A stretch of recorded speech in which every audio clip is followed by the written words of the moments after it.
नमस्कार मुलांनो, 7वी विज्ञानमधील 9वा घटक उष्णता आपण पाहत होतो. त्यामध्ये आपल्याला आणखी काही प्रयोग पाहायचे आहेत. तर आजच्या तासाला आपण सुवाहक आणि दुर्वाहक हे जे गुणधर्म आहेत, ते उष्णतेचे जे गुणधर्म आहेत ते आपण पाहूयात. तर उष्णतेचे सुवाहक किंवा उष्णतेचे दुर्वाहक याबद्दल आपण आजच्या तासाला माहिती घेणार आहोत. बघा, एका काचेच्या चंचू पात्रात स्टीलचा चमचा किंवा तांब्याची पट्टी, सळई, कंपासमधील डिवायडर किंवा पेन्सिल आणि प्लास्टिकची पट्टी आपण ठेवतो किंवा ठेवायची. त्यामध्ये गरम केलेले पाणी एक 70 ते 60 किंवा 70 अंशापर्यंत ते गरम झालेलं असलं पाहिजे, असं पाणी टाकायचे. थोडा वेळ थांबायचं आणि मग त्यातील प्रत्येक वस्तूच्या पाण्याबाहेरील जे टोक आहे त्याला आपण स्पर्श करून बघायचं आहे आणि मग आपलं निरीक्षण जे आहे ते आपण लक्षात घ्यायचं आहे. तर काही वस्तू खूप गरम लागतील, काही कोमट लागतील, काही थोड्या गरम लागतील, म्हणजे असा आपल्याला फरक जाणवेल.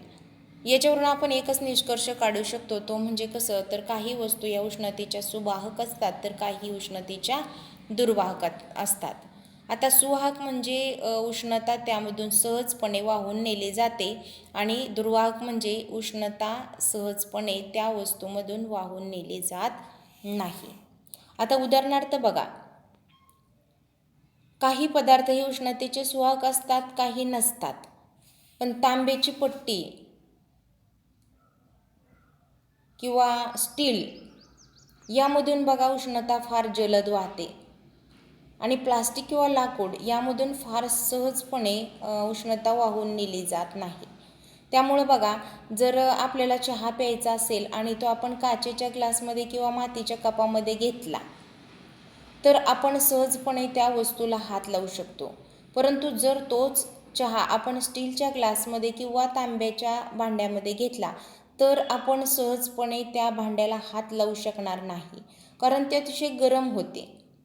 यावरून आपल्या लक्षात येते की उष्णतेचे सुवाहक हे तांबे किंवा स्टील आहे आणि उष्णतेचे दुर्वाहक हे प्लास्टिक किंवा लाकूड आहे. यामधून चटकन उष्णता वाहून नेली जात नाही. तर उष्णतेमुळे स्थायू पदार्थाचे होणारे प्रसरण आणि आकुंचन यामध्ये सुद्धा एक छोटासा प्रयोग आहे की धातूचे कडे, धातूचा गोळा आणि बर्नर अशा काही आपण प्रयोगासाठी वस्तू घ्यायच्या. हे प्रयोग साहित्य घेतल्यानंतर एक धातूचे कडे व एक धातूचा गोळा अशा आकाराचे घेतले की गोळा हा कड्यातून जेमतेम गेला पाहिजे. गोळा तापवायचा आणि तो कड्यातून जातो का ते पाहायचं. या आकृतीमध्ये आपल्याला दिसतंय पहा. गोळा तापवला व तो कड्यातून आत जातो का ते पाहायचं आणि नंतर बघा तो गोळा थंड होऊ द्यायचा आणि नंतर तो कड्यातून आरपार जातो का तेही पाहायचं. म्हणजे तापवल्यानंतर जातो की थंड केल्यानंतर जातो.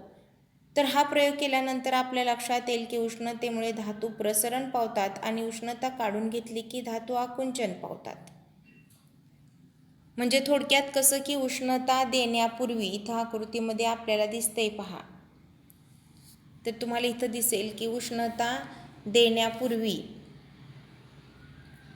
हा जो गोळा आहे तो आरपार गेलेला आहे आणि हा जो आपल्याला इथं दिसतो आहे तो उष्णता दिल्यानंतर तो आरपार जात नाही, म्हणजे वरच राहिला आहे. म्हणजे थोडक्यात प्रसरण म्हणजे उष्णता दिल्यानंतर त्याचं आकारमान वाढलं आणि त्यामुळं तो गोळा आरपार त्या कड्यामधून खाली गेलेला नाही.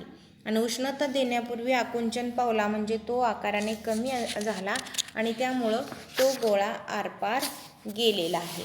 म्हणजे उष्णतेचे जे गुणधर्म आहेत यामध्ये आपल्या लक्षात आलं की उष्णता दिल्यानंतर त्याचे प्रसरण किंवा आकुंचन हे होत असते.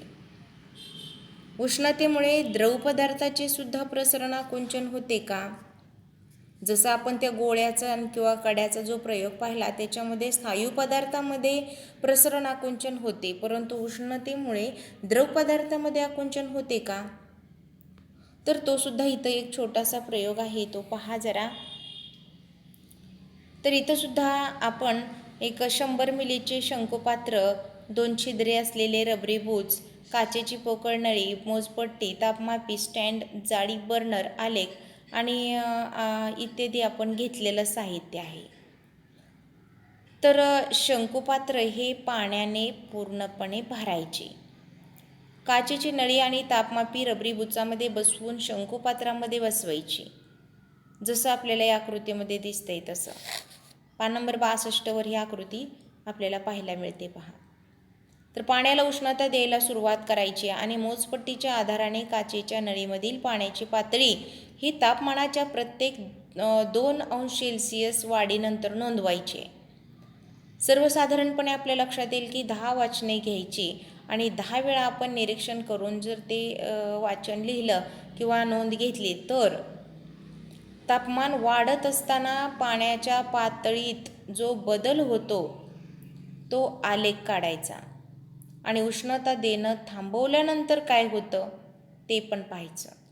उष्णता दिल्यानंतर काय बदल झाला आणि उष्णता देणं बंद केल्यानंतर काय बदल झाला, हे दोन्ही आलेख काढल्यानंतर आपल्या लक्षात येईल की द्रवाला ही उष्णता दिली की द्रवाच्या कणामधील अंतर वाढते, म्हणजे तेही प्रसरण पावतात आणि त्याचं आकारमान वाढतं. याला म्हणायचं द्रवाचे प्रसरण होणे. म्हणजे उष्णतेमुळे जसं स्थायूचं प्रसरण होतं तसं द्रवाचंही प्रसरण होतं. जसं स्थायूमध्ये आकुंचन होतं तसं उष्णता दिल्यानंतर द्रवामध्ये सुद्धा आकुंचन होतं. उष्णता काढून घेतली की तापमान कमी होत जातं.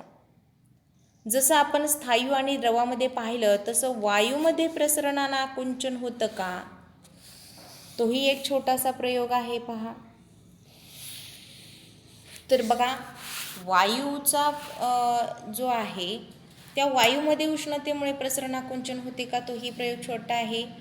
इथं थर्मास फ्लास्क, आपण आपल्या सोप्या भाषेमध्ये त्याला फक्त थर्मास म्हणतो. बघा, असा थर्मास आपल्याही घरामध्ये असतो, आपण पाहिलेला आहे, सर्वांच्या लक्षात येतोय हा थर्मास. पहा, उष्णतेमुळे यामध्ये वायू पदार्थाचे सुद्धा प्रसरण आकुंचन कसं होते. तर साहित्य घ्यायचे, काचेची बाटली, फुगा आणि गरम पाणी.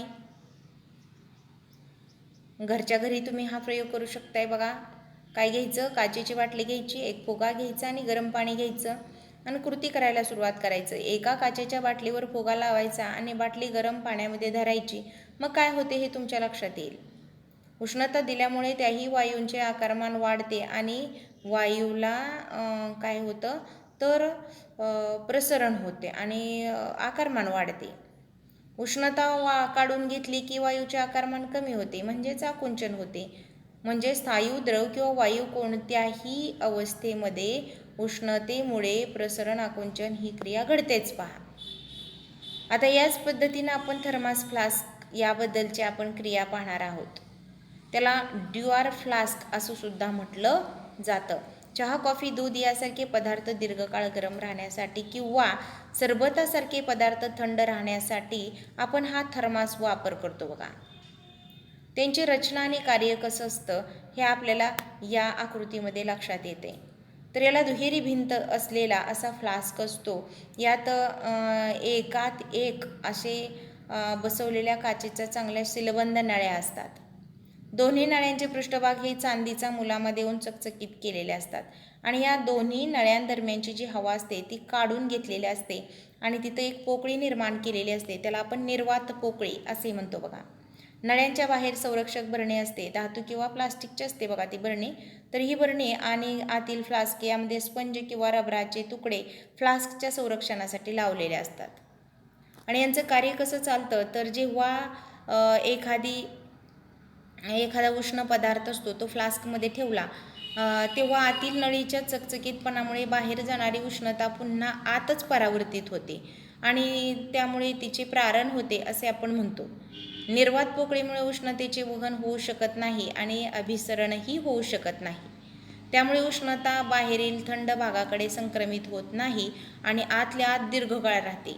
तरीही थोडी उष्णता वरील झाकणाच्या बाजूकडून किंवा काचेतून अशा अल्पवहनामुळे सुद्धा ती बाहेर येतच असते. त्यामुळे 2-3 तासानंतर पुन्हा उष्ण पदार्थ तेवढा उष्ण राहत नाही. याला आपण थर्मोवेअर असं सुद्धा म्हणतो बघा. याची रचना आकृती ही आपल्या लक्षात आलेली आहे. तर तुम्ही काय करायचं आहे, हा घटक पुन्हा वाचायचा आहे. हे छोटे छोटे प्रयोग करायचेच आहेत, परंतु थर्मास फ्लास्क याची आकृती काढून कार्य लिहायचं आहे. धन्यवाद.